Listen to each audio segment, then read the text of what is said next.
Bom, vamos ficar em pé, eu quero ler com você aqui essa palavra. Glória a Deus. Neemias capítulo 1. As palavras de Neemias, filho de Acalias, no mês de Quisleu, versículo 1.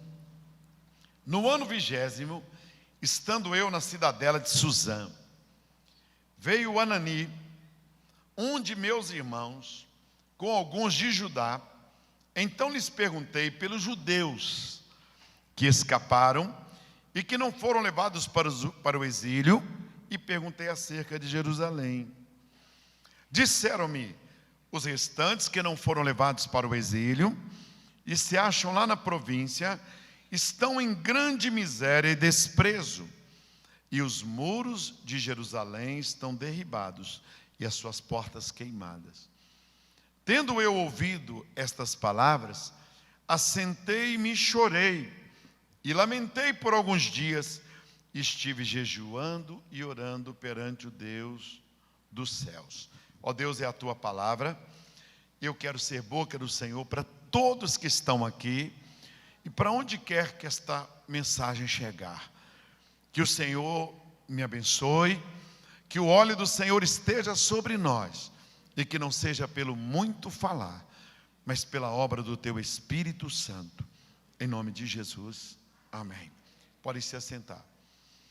Eu vi uma notícia de uma garotinha que desapareceu em Belo Horizonte. Sumiu uma menina de 7 anos. A garotinha sumiu. E a polícia começou a procurar essa garotinha 1 dia, 2 dias, 5 dias. No 8º dia, a polícia bateu a porta da mãe e disse assim: encontramos sua filha. A mãe ficou toda feliz. Mostraram a reportagem, mostrou a mãe recebendo a notícia de que a filha fora encontrada. E a mãe veio correndo, toda ávida por encontrar a filha, toda animada. Ai, desce assim a televisão.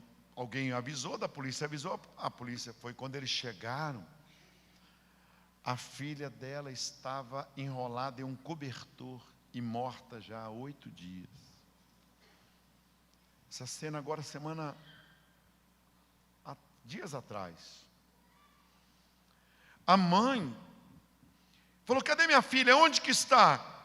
Aí mostraram. Aí o policial falou assim: infelizmente sua filha está ali, está morta num lugar assim, entre 2 paredes, 2 casas e a menininha morta.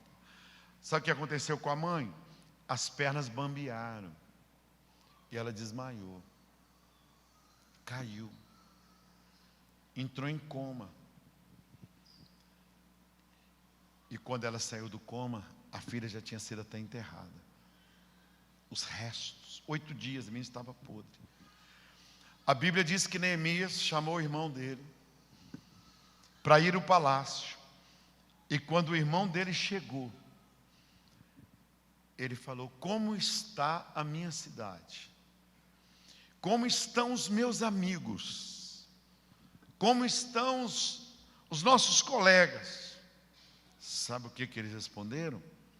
Todos estão vivendo como mendigos, e a sua cidade está destruída. Sabe o que ele falou? Que as pernas dele bambearam, e ele se assentou e chorou. Eu não sei se as suas pernas já bambearam, eu não sei se você já desmaiou por causa de uma notícia ruim, mas esses sintomas de Neemias são sintomas de quem teve uma terrível notícia.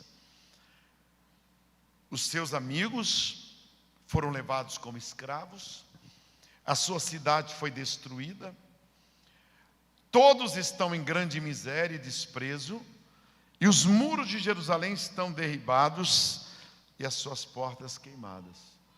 Tendo eu ouvido estas palavras, assentei-me e chorei e lamentei por alguns dias. Aí Neemias lamentou. Sabe o que é lamentar? Lamentar, a palavra lamento, ela é tirada das canções dos escravos. Quando eles ficavam nas senzalas, e os senhores pegavam seus filhos e vendiam os filhos dos escravos. Eu sou formado em história, formei em história, dei aula na universidade, e o cântico das senzalas era a maior dor, porque os negros à noite ficavam uivando nas senzalas, quando seus filhos com 10 anos, 12 anos, eram levados embora, porque eram vendidos. Quando na África, os navios negreiros pegavam os negros a laço, e os melhores escravos eram mandados para a Europa, mandados para os Estados Unidos. E os escravos mais raquíticos eram mandados para o Brasil. Então, pais, filhos. Então, tem o cântico do lamento. Na literatura brasileira, tem o livro dos lamentos. Sabe o que é o lamento comparado ao uivo de um lobo? Então, essa palavra lamentar aqui é quando você chora tanto, quando você se ajoelha e você não tem mais forças. Você já viu que a pessoa fala assim,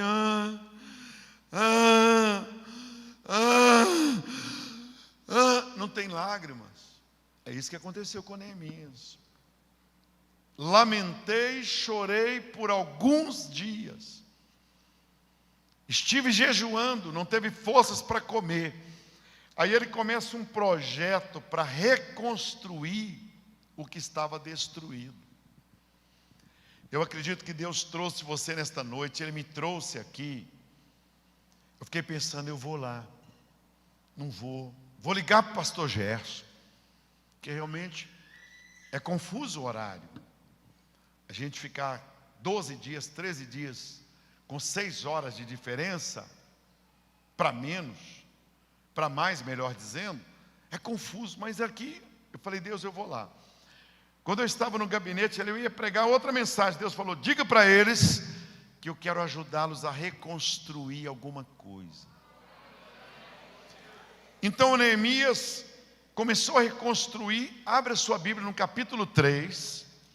Você vai caminhar comigo dentro da Bíblia, e você vai ver como é que se reconstrói alguma coisa. Como que se reconstrói alguma coisa? Então se dispôs Eliasibe, estava tudo destruído. Aí ele começa a reconstruir o muro, a cidade, os amigos. Capítulo 3, versículo 1. Então se dispôs Eliasibe, o sumo sacerdote, e reedificaram a porta das ovelhas. Todas as construções, tudo que você vê construído, prédio, igreja, a última coisa que se coloca numa construção são as portas e as janelas. É a última coisa. Primeiro você faz o alicerce, primeiro você faz as paredes, depois é que você vai para o acabamento. É a porta, o máximo que você coloca é o marco. Neemias começou a reconstrução colocando as portas no lugar. E a primeira porta que ele põe no lugar é a porta das ovelhas. Você só poderá reconstruir alguma coisa na sua vida se você compreender que você precisa de um pastor, de alguém acima de você. Só se reconstrói alguma coisa como ovelha, que aceita orientações. Eu tenho entendido isso na minha vida, nesses quase 40 anos de ministério. Quando uma pessoa toma as decisões por ela, quando ela diz, eu vou fazer, eu o que faço, ela deixa de ser ovelha, não dá para reconstruir. A primeira porta que Neemias colocou foi a porta das ovelhas, pastor.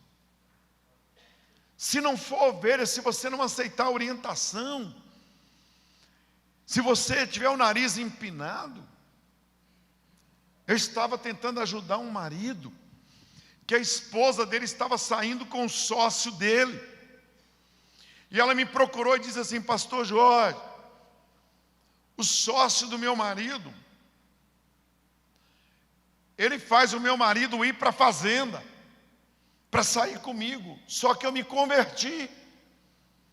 E eu não quero sair mais com ele, eu não quero trair mais meu marido com o sócio dele, porque os dois são amigos. São sócios, donos de fazendas, de empresas. E eu comecei a assistir o senhor pela televisão, me converti. Eu falei: eu vou lá na sua casa e vou falar com o seu marido para não viajar. Para toda vez que o sócio mandar viajar, que a mulher estava numa situação, porque ele estava ameaçando contar para o marido se ela não saísse com ele. Então ela me pediu ajuda. Vai na minha casa e conversa com meu marido, faz o assunto aparecer e fala com ele para não viajar mais para a fazenda, porque eu quero servir a Deus. Como já tem anos que eu estou fazendo isso com meu marido, eu quero parar de fazer. Mas o sócio dele faz isso comigo. Pede meu marido. Então eu fui lá falar com aquele marido que estava sendo traído, para ele não ficar viajando para a fazenda, para ele mandar o sócio dele para a fazenda. Aí eu fui lá. Quando eu cheguei naquela casa, uma mansão, eu estou falando de gente que tem dinheiro, assentei com aquele homem, e eu falei com ele assim: olha, será muito importante o senhor não viajar, é muito importante o senhor ficar com a sua esposa, ir com ela para a igreja, o senhor aceitar as orientações, fica junto da sua esposa, para de viajar, manda seu sócio ir viajar. Sabe o que ele falou? Eu sei o que eu faço, eu não preciso ninguém me orientar, não precisa ninguém dizer para mim, pastor, o que é que eu tenho que fazer. Eu sei, eu gosto de ir para a fazenda e ficar lá 30 dias na fazenda. Eu fiquei olhando aquele, como é que eu vou falar com esse homem que ele está sendo chifrado? Que é para ele parar de ir para a fazenda. Quanto mais eu insisti, eu fiquei umas 3 horas falando: para de viajar! Mas ele não é ovelha. Então, como que você vai ajudar uma pessoa que não aceita orientação? Todas as pessoas que reconstruíram alguma coisa na vida precisaram obedecer. Por isso que Neemias colocou a primeira porta. Só seria possível reconstruir aquela cidade e aquelas vidas se eles fossem ovelhas. É um negócio muito sério. Eu sou pastor e sou ovelha. Eu vou nos congressos e eu preciso aprender. Eu tenho necessidades naturais como vocês, emocionais, espirituais, materiais. E não adianta eu querer ficar com o nariz empinado. Quantos homens de Deus caíram? Quantos homens que lotavam estádios? Quantos homens que vendiam milhões de livros e hoje, porque se tornaram autossuficientes, não lota nenhuma Kombi mais? Sabe por quê? Porque só se reconstrói alguma coisa se você aceitar orientações. Por isso que a primeira porta que ele colocou foi a porta da ovelha. Tem pessoas que ficam assim: por que Deus? Por que eu tenho que dar dízimo? Por que eu tenho que dar oferta? Por que eu tenho que ser membro da igreja? Para você aprender a ser ovelha. Por que eu tenho que pedir meu marido isso? Por que eu tenho que ser submisso? Por que eu tenho que consagrar a Deus? Por que ser? Para de perguntar por quê e pergunte para quê. A gente não tem que entender tudo, porque o dia que eu entender tudo, é porque eu não preciso de um Deus. Então é importante a primeira porta. Daqui a pouquinho eu vou orar por vocês, pedindo a Deus que na sua vida, a primeira porta que você coloque é a porta das ovelhas. Volte a ser ovelhas. Volte a perguntar a Deus: posso, Senhor? Eu devo fazer? Eu posso ir? Eu devo vender? Eu devo comprar? Eu devo pedir demissão? Eu devo separar? Eu devo me divorciar? Eu devo sair? Eu devo abandonar esse curso? Se você passar pela porta das ovelhas, você pôs a pedra principal. Porque para reconstruir o muro de Jerusalém, eu parei diante de uma porta e preguei sobre isso essa semana. Eu estava na caravana com pessoas da mais misturado, com autoridades, com pessoas simples. Eles se quebrantaram. Eu sou pastor hoje porque eu soube perfeitamente ser ovelha. Quando o meu pastor parava o carro, eu ia lá abrir a porta do carro do meu pastor. Os meus colegas riam de mim. Eu era jovem, eu tinha 15, 16 anos. Mas hoje, quando eu paro o carro, lá na igreja, vem aquela quantidade de oficiais do exército. Pastor, eu não consigo pegar minha Bíblia. Sabe por quê? Porque eu aprendi a ser ovelha. Eu não tenho a mínima dificuldade, no momento de necessidade, eu ligar para o pastor Gerson, falar: pastor Gerson, ore por mim, eu preciso de ajuda. Porque para reconstruir alguma coisa, você não pode ter o nariz empinado. Você tem que ser uma pessoa que busca ajuda. Quer ver a segunda porta? Eu não vou poder falar sobre todas as portas, que eu tenho noção de horário. Capítulo 3, versículo 3. Grifa aí na sua Bíblia. Os filhos de Racená edificaram a porta do peixe. A segunda porta que Neemias edificou foi a porta do peixe. Deus sabe que eu preciso de provisão. Mas primeiro, para eu ter dinheiro, para eu ter peixe, eu tenho que ser ovelha. Para eu poder dar um dinheiro para comprar uma van para a creche, primeiro eu não posso ter o dinheiro, primeiro eu tenho que ser ovelha. Muitas pessoas têm dinheiro só um momento, não tem dinheiro sempre. As bênçãos não correm atrás de você, você tem todo dia correr atrás das bênçãos. Tem gente que não precisa de aumento de salário, precisa só de sabedoria para gastar o salário que tem, economizar. Tem gente que não precisa de aumento, precisa só de pegar esse peixe e pôr nas mãos do Senhor, como aquele menino fez para ele multiplicar. Então Deus queria, Ele falou: a segunda porta é a porta dos peixes. Porque a pessoa é fiel com 10 reais, com 5 reais, com 1 real. Não tem dificuldade. Aí depois Deus começa a dar peixe, começa a abençoar. A tirar 100 não vai dar, vai 50, vai 40, começa a negociar.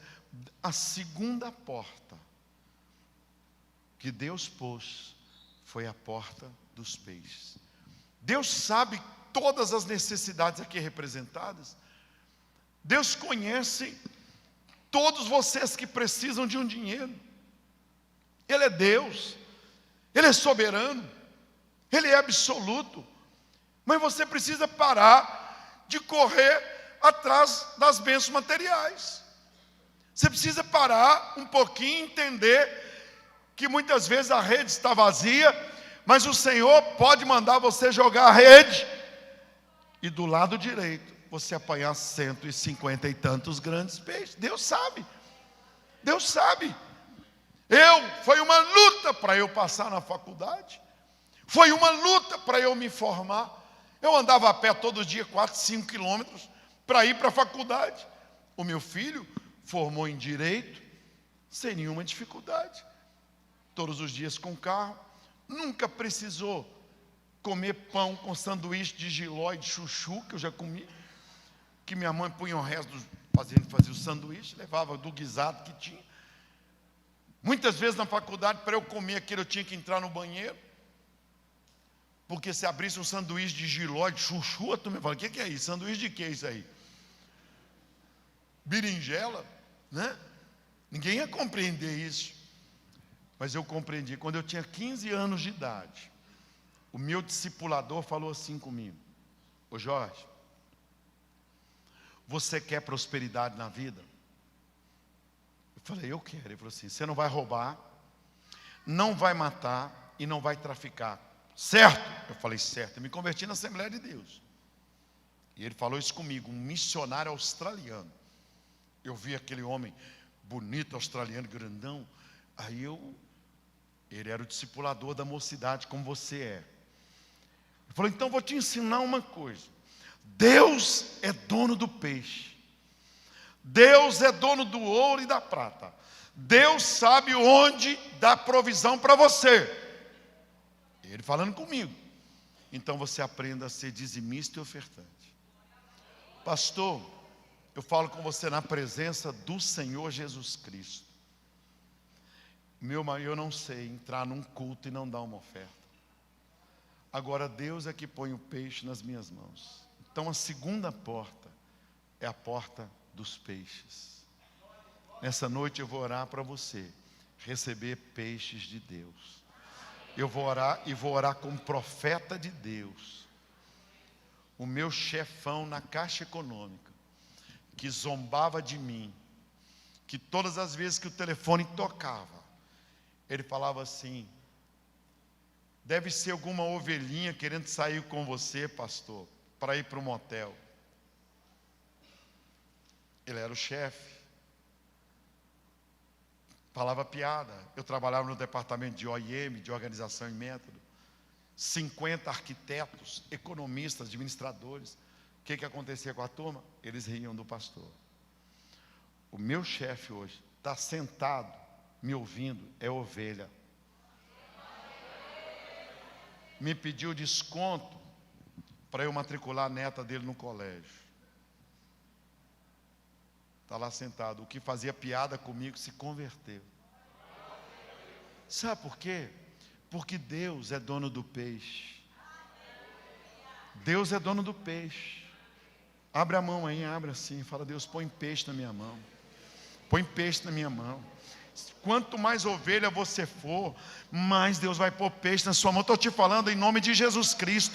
Gente que está te humilhando, que está pisando em você, Ele só precisa que você passe pela porta das ovelhas. Só isso que Deus quer.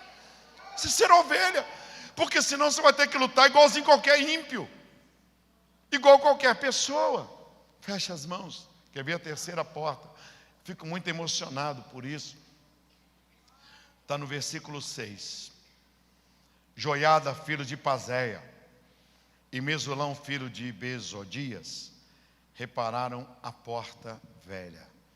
Colocaram-lhe as vigas e lhe assentaram as portas com seus ferrolhos e trancas. Porta velha. Pastor, se eu ficar olhando para trás, se eu ficar falando todo dia que meu casamento acabou, se eu ficar todo dia falando que a minha vida no passado alguém me feriu, se eu ficar todo dia falando que morreu o filho, se eu ficar todo dia falando que eu já tive dinheiro que agora eu não tenho, se eu ficar todo dia olhando para trás, eu não conseguirei olhar para frente. Você tem que pegar a porta velha e passar por ela e deixar as coisas velhas para trás, senão você não vai conseguir reconstruir. Você vai ter que andar para frente. Você vai ter que pedir a Deus libertação e falar, Deus, muda a minha vida. Anda para frente. Então a porta que Neemias pôs é a porta velha. Porque eis que tudo poderia ser feito de novo. Só assim que se reconstrói. Eu perdi a oportunidade. Eu pedi demissão. Poxa, meu ex-namorado, que eu podia ter casado com ele, agora casou com minha melhor amiga. Para que eu mudei para Brasília? Eu era tão feliz, eu não sei aonde. Quem aguenta? Quem aguenta? Ficar olhando, andar com alguém que só fica olhando para trás. Quem fica olhando para trás, o que acontece com ele? Tropeça. Né? Às vezes seu marido te maltratou, tem 22 anos, você não esquece esse negócio.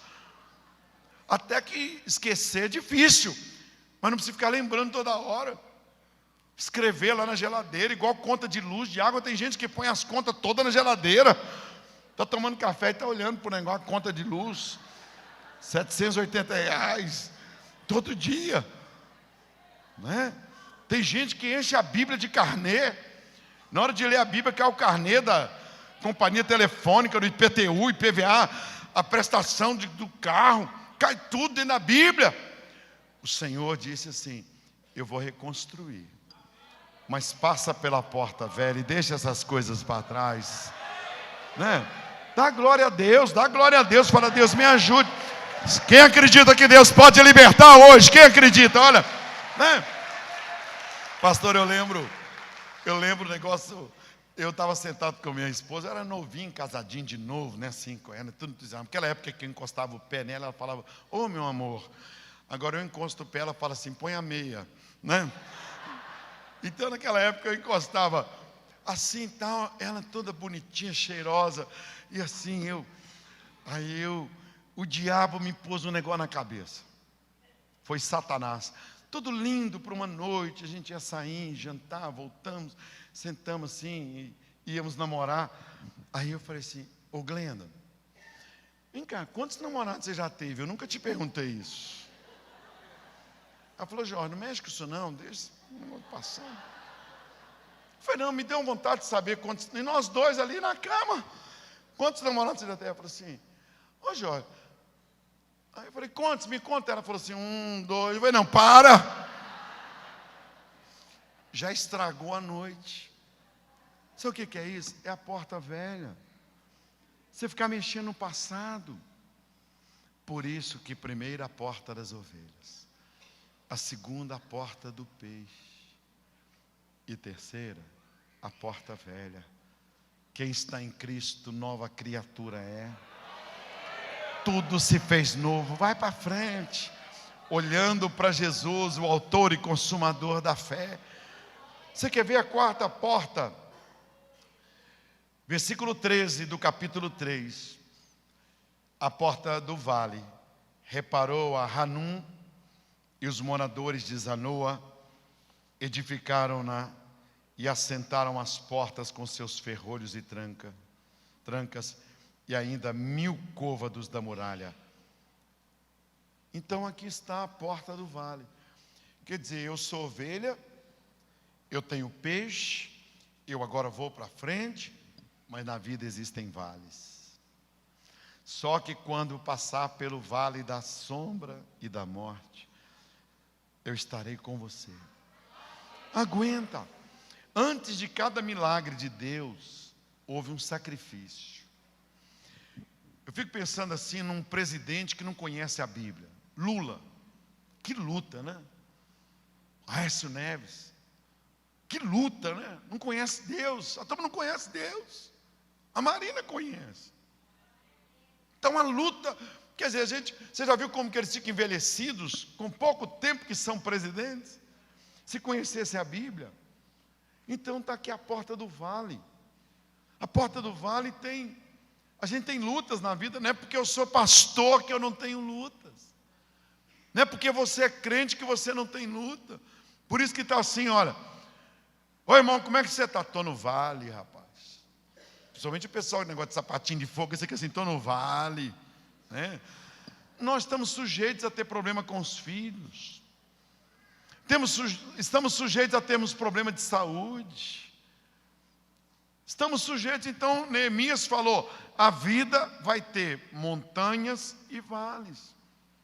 Às vezes tem alguém te perseguindo, às vezes tem alguém te humilhando. Tem uma prova na igreja, sai uma família que você amava, pastor Gerson, que você investiu, agora que ele está como uma árvore frutífera, ele vai embora. É costume, às vezes uma filha engravida, às vezes um filho não quer mais vir à igreja, o casamento sofre uma bala, uma demissão, uma separação, uma filha doente. Neemias falou: nós precisamos saber que tem ovelha, tem peixe, tem porta velha, tem o vale. Mas escreva uma coisa que eu aprendi na minha vida, escreve no teu coração. Se você entrou aqui e você levar só isso, tá bom. Toda luta na vida do crente, do pastor, do ministro, do homem, da mulher, na vida do homem e da mulher de Deus, a luta tem princípio e tem fim, não dura muito tempo. Preste atenção, toda luta, ela tem tempo de começar e acabar, e na vida do ímpio não tem. A Bíblia diz: há tempo para todo propósito debaixo do céu. Se você entrou aqui e está passando uma luta, uma provação, eu profetizo para você que pode ser que esteja no fim essa luta, e Deus te trouxe aqui. Não desanime, vai firme, caminhe, vai olhando para frente, não fica olhando para trás. Então, a porta do vale, veja, a pastora Regina floresceu.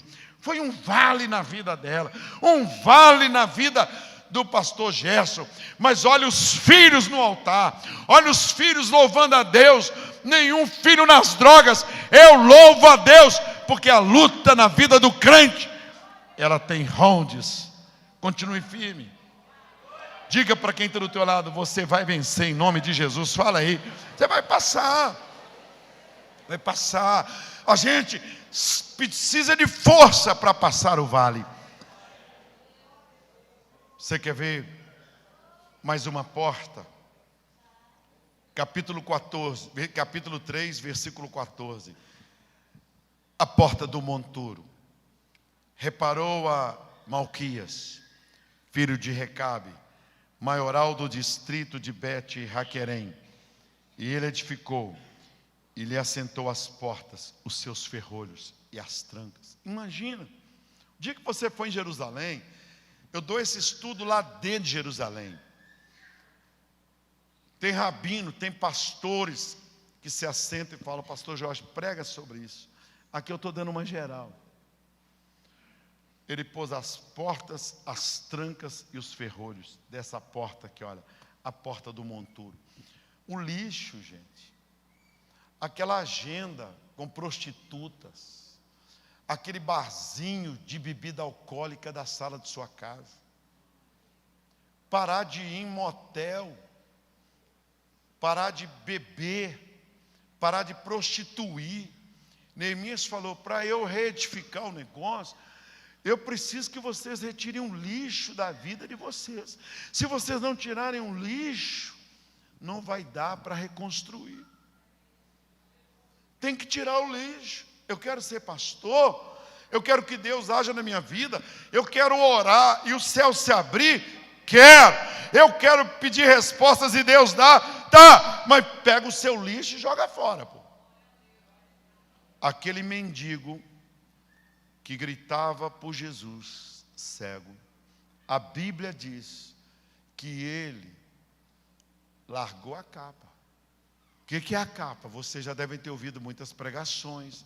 A capa de mendigo tem uma lata, uma colher, um cobertor, um garfo e uma faquinha, tudo sujo.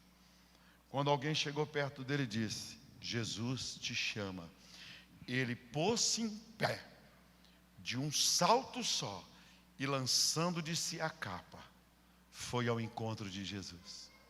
Tá? A capa era o mundo dele. Todo andarilho, todo mendigo carrega o mundo dele nas costas, porque ele dorme ali, ele assenta ali, ele come ali. Ele é um andarilho, ele é mendigo. Ele tem um pedaço de pão velho ali dentro, ele tem baratas no corpo, ele não toma banho, ele está todo cheio de sujeira impregnada no corpo. Mas quando Jesus chamou, ele pegou aquilo tudo e jogou fora. É o lixo. Você quer servir a Deus? Você quer reconstruir? Você quer fazer alguma coisa realmente para você, para a sua família? Você quer sair de onde você está no altar? Você quer que os céus se abram para você? Você quer que as coisas aconteçam? Você quer que a bênção chegue nos seus filhos? Você quer que a bênção chegue no seu marido? Você quer que seu marido lá na boate, ele se converta dentro da boate?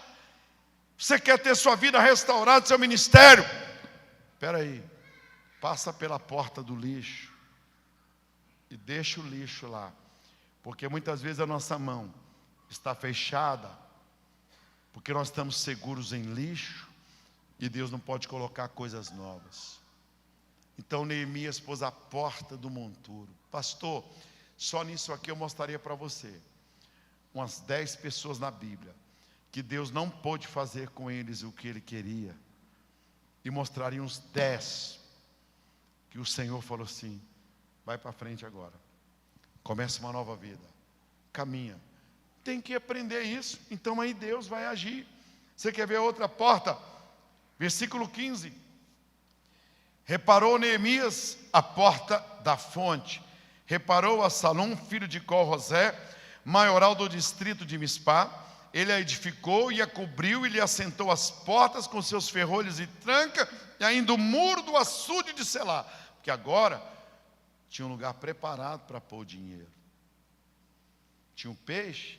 Peixe precisa de quê? De lago.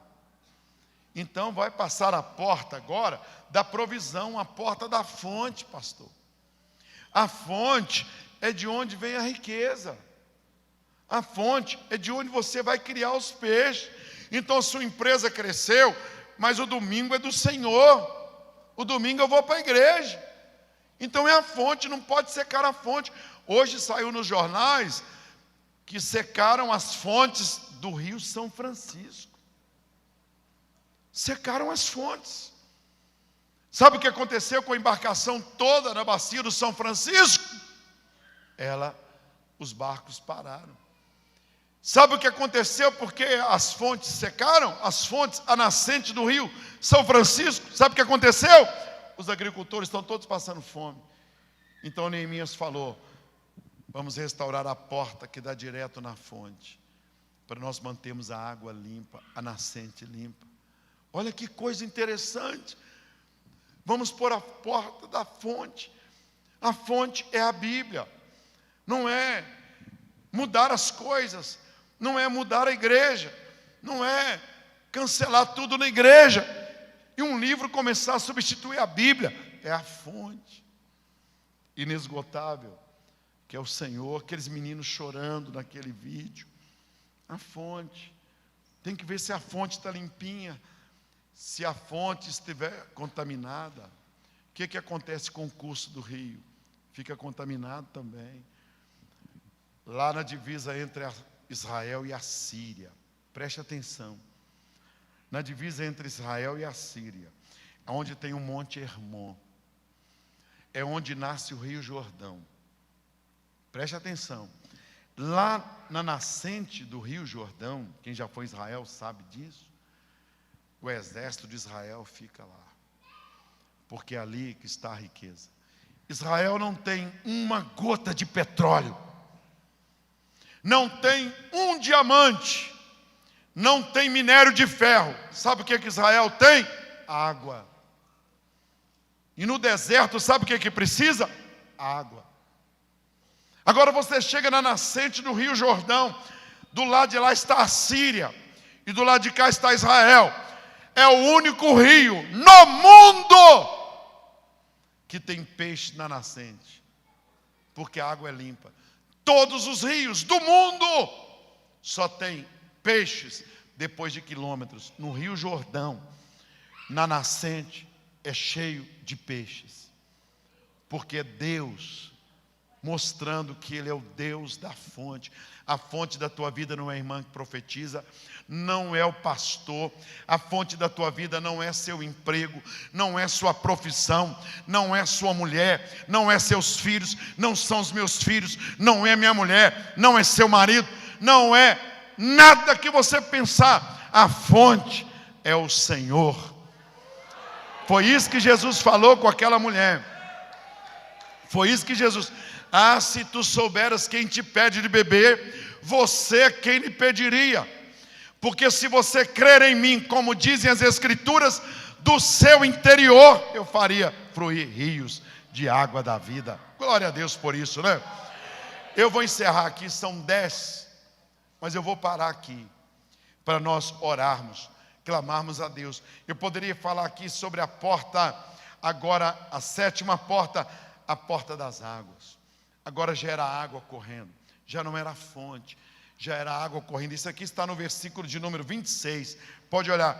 Depois da água da fonte, os servos do templo que habitavam em Ofel, até defronte da porta das águas, para o oriente. Então a terra precisava que essa água corresse. A água da fonte estando limpa, as coisas vão acontecendo na vida da gente. Vem a luta com o filho, vem a luta, mas o rio está correndo. O rio, ô Jorge, como é que você está? Aí eu estou bem, graças a Deus. Como é que está a igreja? Glória a Deus. Deus está movendo as águas, Deus está abençoando. Jorge, como? E aquela filha sua? Está na bênção, está pregando o evangelho. E o seu filho? Está viajando comigo, glória a Deus. E aquele problema lá na igreja? Deus moveu as águas, Deus abençoou. Você está vendo? A água do rio, ó. E o seu marido?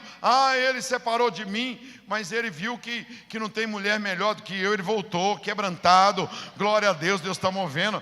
E aquele problema era no serviço, que estava aquele chefe te perseguindo, tirou você. Eu já estou no meu lugar outra vez, o chefe eu não sei nem dele, olha aí. Cadê aquele Fiat 147? Não sei, agora eu já melhorei, já estou com um Palio novo. É o rio. Diga para quem aí está do teu lado, diga assim: o rio está movendo, olha aí. O rio está movendo, o rio está movendo, está movendo, está movendo. Você está pensando que eu nunca matriculei filho em escola pública? Já matriculei filho meu, o Tiago já estudou em escola pública. Mas depois eu pude, por causa do rio, colocá-lo no IBMEC. Depois ele pôde estudar na Universidade Católica. Olha que coisa bonita. E depois ele pode fazer pós-graduação. E depois ele pode fazer, o rio. Deus está movendo na sua vida. Vamos ver a oitava e a gente passa a régua aqui em tudo então, e logo acaba esse problema, senão você vai para casa e vai ficar falando: eu quero mais porta. 3:29, olha aí, capítulo 3, versículo 29, vamos ver que porta é essa aqui. Olha aí. Tem o 28, a oitava porta, para cima da porta dos cavalos. Repararam os sacerdotes, cada um defronte de onde? Da sua casa. A porta dos cavalos é a porta da força. Olha, gente, nós somos tão frágeis. Eu tomei uma pancada aqui do lado que me entortou o rosto todinho. Uma pancada que eu tomei há poucos dias atrás. Uma coisinha mais simples, assim, uma porta aberta. Bateu assim, pegou um nervo aqui, ó, que hoje eu já fiz aplicação aqui. Como que o homem é frágil? Como que nós somos frágeis? Como que uma gripe... Olha, a nossa força vem de Deus. Neemias fez a porta do cavalo, pastora e pastor, porque a nossa força, ela vem de Deus. Você não esquecer que não é o braço forte, por isso que diz o texto assim: maldito o homem que confia no homem, que faz do braço mortal o seu braço forte. Tem que confiar em Deus. Porque eu era uma pessoa que tinha um corpo melhor e tal, estava com diabetes. Aparentemente estava tudo bem, mas eu fui ficando fraco, que a diabetes vai te enfraquecendo, você vai ficando fraco. E aí um médico falou: olha, eu sei, tem uma cirurgia, você topa fazer uma cirurgia? Topa. E eu fiz, eu emagreci uns 15 quilos, mas eu melhorei. Me ligaram numa tomada 220, tomava insulina de manhã, à noite, uns 7 comprimidos, e muitas vezes animado. Aí já tem 6 anos, me ligaram no 220, a minha força vem de Deus. Então a força dos cavalos está aqui. Você quer ver a 9ª porta? Olha aí, versículo 29, depois deles reparou Zadok, filho de Imer, defronte de sua casa, ele reparou a porta oriental. Sabe o que é a porta oriental? É a porta que dá para o sol. É o sol, tanto que o símbolo dos países do Oriente é o sol. Então tem uma porta que dá direto para o sol. A tristeza pode durar até o anoitecer, mas a alegria, ela vem ao amanhecer. O sol da justiça, um dos nomes de Jesus é sol. Sol, é a estrela da manhã, aquela estrela que nunca se apaga. Por isso que a porta de Jerusalém, Neemias falou: vamos olhar para cima. Os que confiam no Senhor são como o monte de Sião. O nosso socorro está em o nome do Senhor, que fez os céus e a terra. Nosso socorro não está em imagem de escultura, não está em Dagon, não está em ninguém. O nosso socorro não é a mãe de Jesus, não são os apóstolos. O nosso socorro é o Senhor, o nosso sol da justiça. E a 10ª porta para nós então orarmos ao Senhor, está aqui no versículo 31. Depois dele reparou Malquias, filha de um ourives. Agora é quem mexe com o ouro. A última porta era quem mexia com o ouro. É muito lindo. Até a casa dos servos. Pastor, está aqui, olha. Depois dele, Malquias, um ourives. A pessoa que trabalha com o mais precioso metal. Olha lá. Fez os reparos do muro até a casa dos servos do templo. Pastor, isso é muito bonito. Quem trabalha com ouro tem que ser servo, você está vendo? Para Deus te dar as riquezas da vida, para Deus ajudar você a restaurar. Você não está trabalhando com ferro, você está trabalhando com o ouro, com aquilo que o mundo todo é a balança comercial do mundo. Continua, põe o versículo lá que ainda vai mostrar. E dos comerciantes em frente da porta da inspeção até o posto de vigia, a porta de esquina, a porta da vigia. Pastor Jorge, eu tenho poder de te exaltar e tenho poder de te derrubar também. Eu tenho poder de fazer os candidatos, todos os candidatos a presidente ligaram para mim. Quem sou eu? Saí de uma favela. E os candidatos do governo de Minas e da presidência querem falar comigo, que estou aqui nesta noite pregando.